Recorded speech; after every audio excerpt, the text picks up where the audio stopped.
ৰহা হাৰিয়ামুখ কুমাৰগাঁৱৰ স্বৰ্গীয় লম্বিত বৰা নিজা বাসগৃহত তেখেতক সুঁৱৰি এখনি স্মৃতিচৰণ সভা অনুষ্ঠিত কৰা হয়। অনুষ্ঠানৰ আধ্যৰে সদৌ নগাঁও জিলা ছাত্ৰ সন্থাৰ উপ সভাপতি সঞ্জয় কুমাৰ কাকতিয়ে।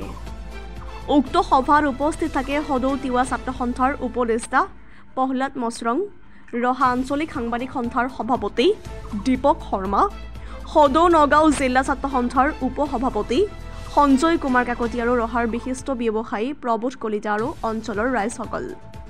এই সভাৰ সভাপতিত্ব কৰে হৰেণ কলিতাই।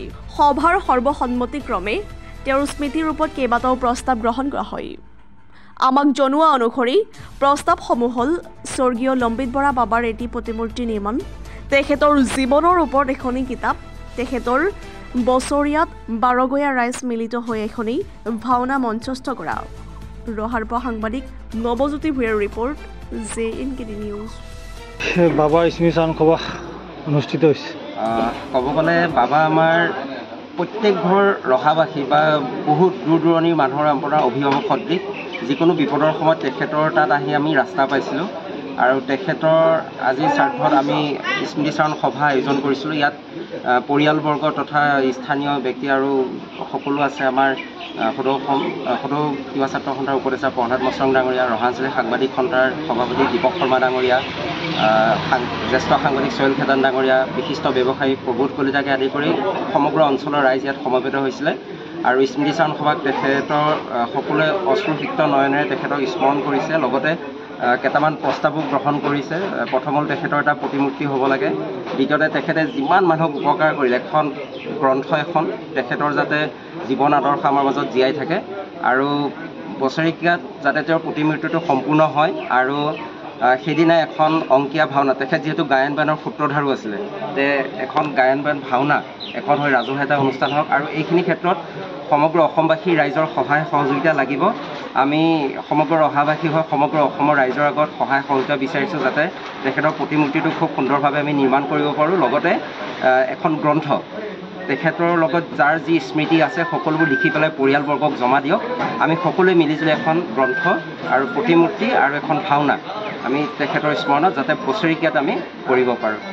এই প্ৰতিমূৰ্তিৰ ক্ষেত্ৰত কোনোৱে যদি সহায় সহযোগিতা কৰিব বিচাৰে আমাক পৰিয়ালবৰ্গ তথা ৰাইজৰ লগত যোগাযোগ কৰিব, গাঁওবাসীৰ লগত।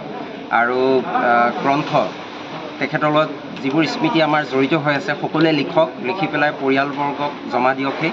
আমি সকলোৱে এখন গ্ৰন্থ উলিয়াম আৰু প্ৰতিমূৰ্তি উন্মোচনৰ দিনা এখনি ভাওনা সকলোকে লৈ ভাওনা এখনো কৰা হ'ব। এই সকলো ক্ষেত্ৰত শাৰীৰিক, মানসিক, আৰ্থিক, কায়িক সকলো ধৰণৰ সহায় সহযোগিতা আমি সমগ্ৰ অসমবাসীৰ পৰা বিচাৰিছোঁ। ঐতিহ্যমণ্ডিত শ্ৰী শ্ৰী বুঢ়াগোহাঁই থানৰ পুৰোহিত মানৱ হিতেশী লম্বিত বাবা আজি স্মৃতিচাৰণ সভা অনুষ্ঠিত হৈছে, কি ক'ব? আজি শ্ৰী শ্ৰী বুঢ়াগোহাঁই থানৰ তেখেত এজন পূজাৰী আছিলে আৰু সকলোৱে জানে এই বুঢ়াগোহাঁই থানখন 200 বছৰতকৈও অধিক এই থানখন নিৰ্মাণ হৈছিলে, কিন্তু তেখেতে বহুত দিন এই থানখন পালি আছিলে। আৰু এই থানখনৰ জৰিয়তে আমাৰ গাঁৱৰে নহয় বহু দূৰ দূৰণিৰ পৰা ভক্ত আহে আৰু তেখেতক অসুবিধাখিনি ক'লে তেখেতে সমস্যাবিলাক সমাধান কৰে। আৰু তেখেত মানে এনেকুৱা আছিলে, সৰু সুৰা কাৰোবাৰ ল'ৰা ছোৱালীৰ যদি জ্বৰো হৈছিলে, পানী লাগিছিলে, চৰ্দি হৈছিলে, তেখেতৰ ওচৰত আহি ক'লে তেখেতে যদি এটোপা পানীও জাৰি দিছিলে সেয়া খায়ো ভাল হৈছিলে।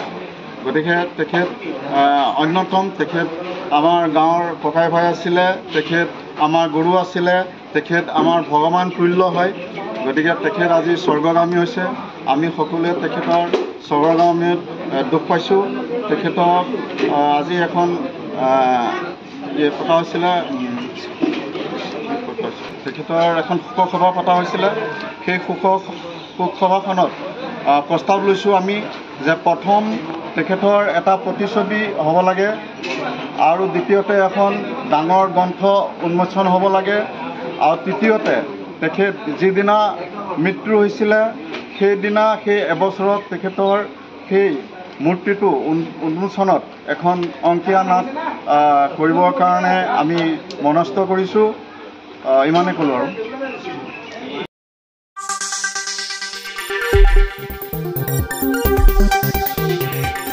Thank you.